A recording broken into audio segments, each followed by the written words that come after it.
Good evening. If you'll bear with me just a few moments, I was going to try to talk to you a little bit about some of the things that I do on the piano.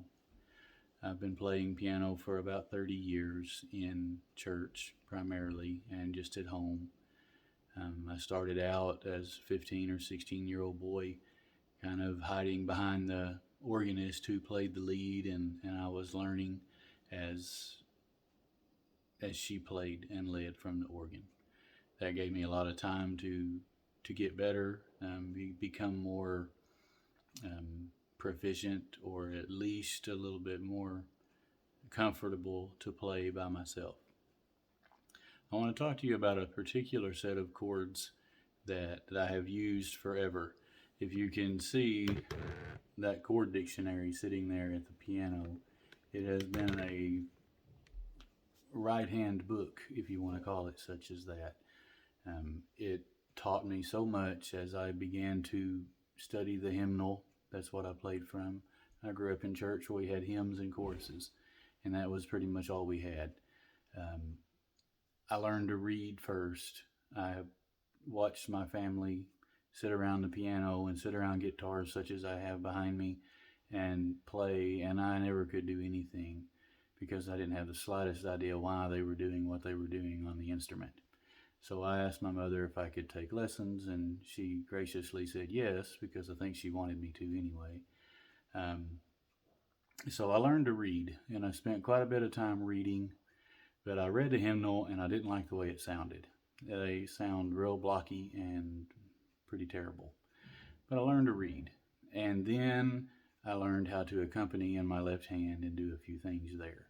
We can talk about that more later if you'd like. Um, but that chord dictionary had a set of chords in it that intrigued me, and they were called the Diminished Seven. So, not sure what your familiarity was with chords. I could walk you through some of those, but the Diminished Seven chords are just beautiful to me. I find them everywhere in music. There's only three sets of them, only three groups of notes for the all 12 different diminished seven chords. I could walk you through some of them on the video, and when I play shortly, then I'm hoping that you will see some of them. And when it's done, maybe I can talk you through them, but I'll need to adjust the video for some of that. So let me adjust the video, talk to you about the chord, and then I'll play some songs and show you I'll show you how easy it is to fit them into almost any song that you play, especially if it's slow and sometimes when it's fast. Let me make some adjustments on the camera and then I'll get into the chord.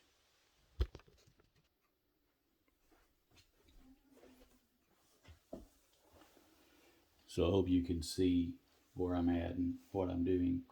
If I were to make a C7 chord, it would look like that.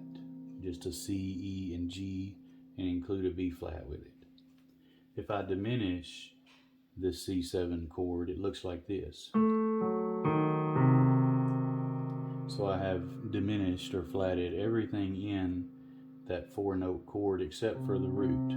Every chord needs a root so you can call it something. So if I call this a C diminished 7, it's because I have a root of C. But if you look what happens when I make an E flat 7 chord and diminish everything there, I end up with the exact same set of notes. And that happens when I go here, and it happens when I go here.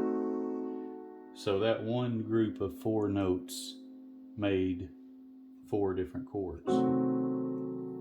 And then there's another group of them that looks like this, and another group that looks like this, and then you're right back where you started from with this.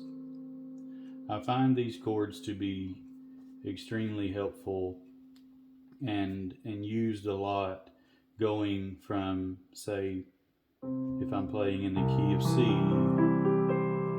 if I want to go to an A minor, I can use this diminished 7 chord.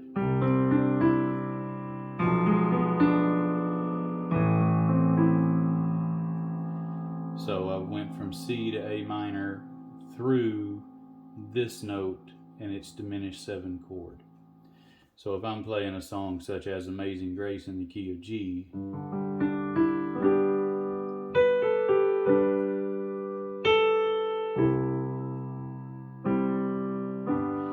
going to go to E minor through this diminished 7 chord.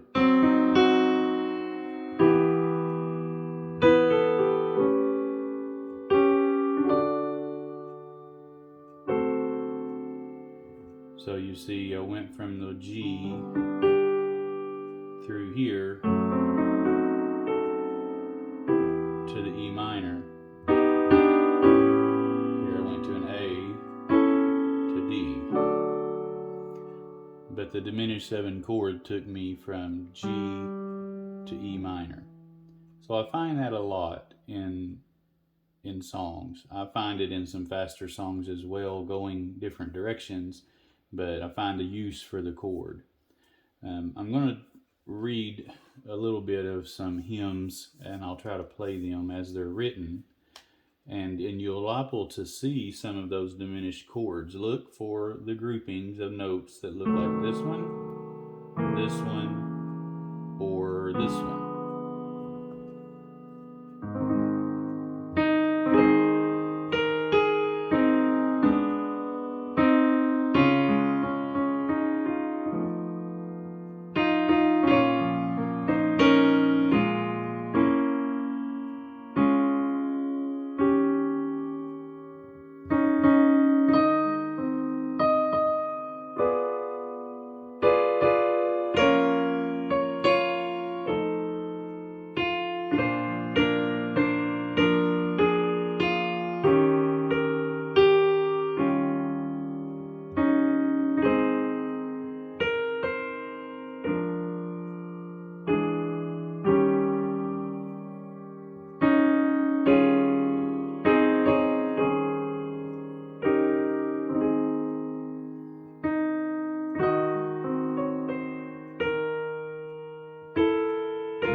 Now, though I may not have read that exactly as it's written, those diminished chords are in there, in the song, on the page, and that's where I learned some of them, some of the accompaniment styles that I do, some of the chord progressions that I do.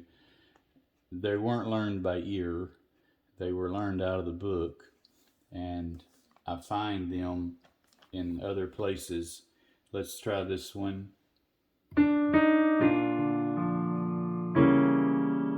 Right off the bat.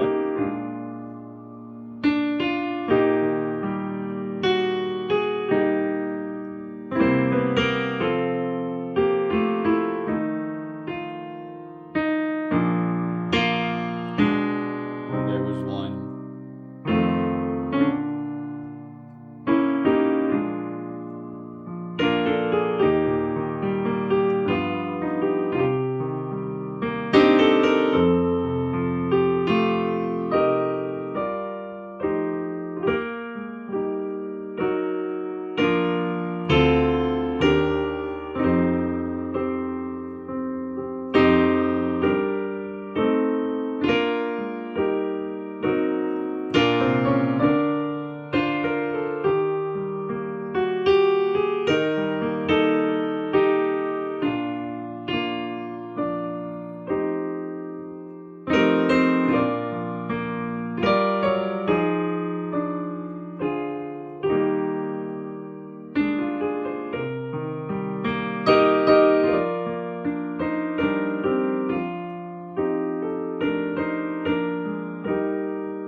So if you see in the music, the diminished 7 chords are everywhere.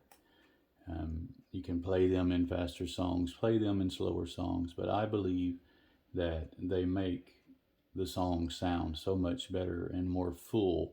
I've yet to figure out exactly what it is about them, except that I feel like they kind of flatten out the notes as you're moving to somewhere else. And by flattening that out, I'm talking they just kind of even the playing field a little bit as I move around, because if you notice, they are the same distance from each other. So it's like you just kind of smooth everything out before you went into a different chord somewhere along the way as you're playing. And they just tend to, again, make the song so much fuller. So I hope that helps a little bit. If you have any questions about those and other ways, then let me know. I'm going to stop this video and try to start another one and just play through some songs and see how many I can find.